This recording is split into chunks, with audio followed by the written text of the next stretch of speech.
Here at Husker Harvest Days, we see a lot of things that change in agriculture, but you can also see a lot of things that stay the same. We're visiting with Howard Raymond. He is with the Nebraska Chapter of the International Collectors.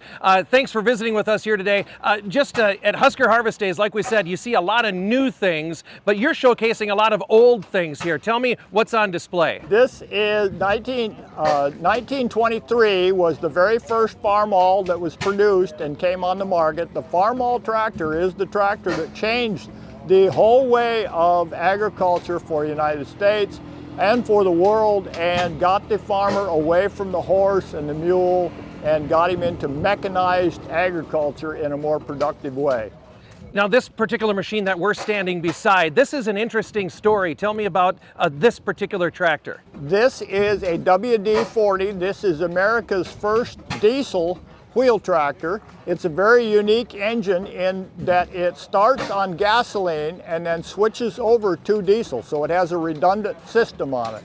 It starts with a lower compression on the gasoline and then switches to high compression with a chamber in the head so it can run on diesel fuel. Now, when this came out, when this became available to farmers, you got to wonder what was going through their head. Okay, we had kerosene, we had distillates, gasoline, and this is going to run on diesel, and it's one engine. It's amazing. It's a more expensive engine, but it was able to burn a cheaper fuel, and it was able to burn it very efficiently. So it was very low cost for fuel for the farmer to run it. This came out in 1934. Yeah, and now there's a few engines further back too that make noise when they run too. Several Atlas hit and miss engines? Yeah, these came out of Texas. These are engines that would have been used in the oil fields in that day, from 1910 through the teens. Very unique engines. The gentleman that owns them brought them up, and he's been here before, but he hadn't been here for 8 or 9 years, so we're sure glad to have him back this year.